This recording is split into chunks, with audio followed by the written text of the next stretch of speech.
All right, guys. Good afternoon, and it's 28th of July 2020. Today it's a Tuesday, so let's get right into it. So, Aussie dollar we're making a bit of losses. Euro dollar we're making good profits. Very tempted to take the profits out right now.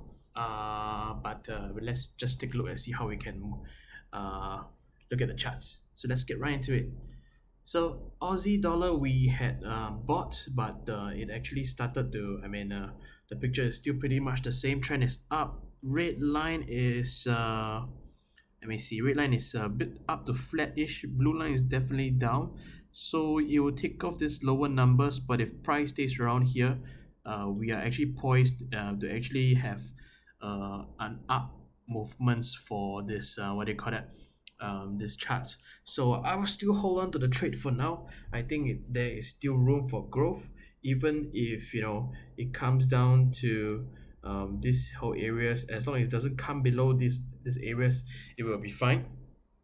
So, but that being said, we are in a position where we might see some kind of a divergence, whereby this high and this high kind of like showing itself in terms of short term downwards movement. So that's a bit, we are a bit skeptical in terms of that when that happens. So there's a bearish divergence, but with trend getting pretty strong over here, I'm more inclined to actually stay long. So but with stop loss put here, I think that's fine, so we just keep it as it is. So we will still long for now, but not the best picture. But since we're in, we could make a case to continue at this point in time. Cotton trend is up, rate is down, no chance of it turning up, we will skip. Euro yen, it is up. This is flat, and it will take off the higher numbers, and red line starts to become flat. So no chance of it to be buy, even though this trend is pretty strong in terms of upwards. So we're seeing some kind of resistance here. For euro dollar, trend up, blue line is down, red line is up. So right now we have starting to have a pause day. So after 2 4 6 7 days, and over here is 2 4 6 8 days. So yeah, I mean it's a good bull run. It's ready. It's now due for some kind of a pause. We could take profits now, but we could let it ride as well. So, but for now, I'm more inclined for it to go the longer term. I think that's all right. If it comes down, so be it. Let it be. But we are not worried about it because this trade is like in the back at least.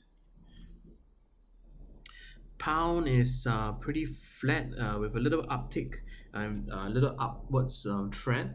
So that is the trending part of the bigger trend. In terms of will I make a trade? I don't really like to make this trade because over the next 2 weeks, we will see that trend is in this area where it starts to become flat. So if ever we should start to look for short positions, but not at the moment. So we're just gonna skip it. For pound, we are seeing upwards movement, trend is up, but same likewise over the next 3 weeks. In fact, things will start to become very flat, and it might be even choppy markets. So I don't really like this kind of trades. We don't know, it's not a strong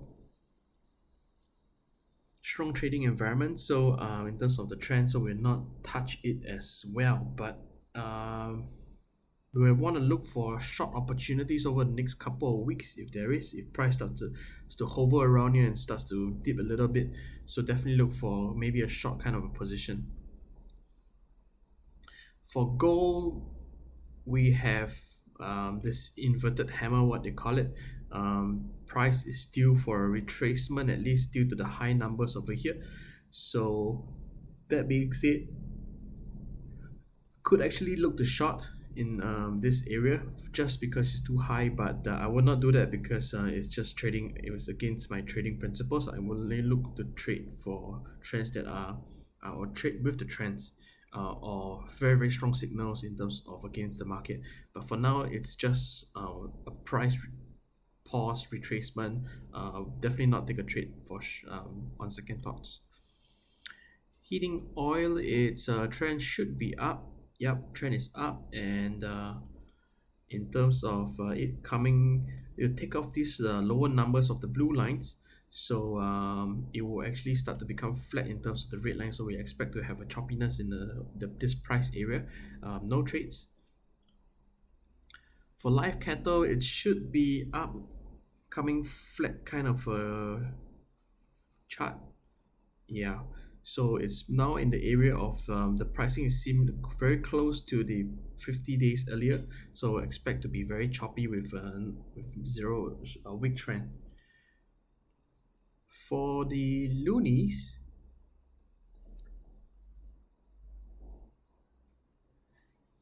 is has been on a strong up and then came back down. Price is very close to 50 days ago, so we expect a trend to be flat. So we not won't take a trade, but what direction would I be taking? I think it's hard to make a decision right now, especially if it takes off these lower numbers. It will still not be as low, so but definitely the low trend. That being said, there might be a case for a bullish divergence setting up over here depending on how price closes in the next couple of 1-2 days. So there might be some kind of upwards action. Other than that, there isn't much that we can look to buy over here as well. So yeah, that's all for the trades, and look forward to more exciting trades. And markets has been pretty erratic, pretty wild over the past months. So lots of opportunities, and so far has been pretty good in terms of my trade. I think I've been right for a lot of the trades that I put in. I think I'm like, out of 10 trades, I'm like right 9 trades. So looking to be consistent now. I think that's a very beautiful picture that I'm at. So other than that, yeah, let me know if there's any comments how I can make things better in this sort of video. And I'll see you guys tomorrow. Bye.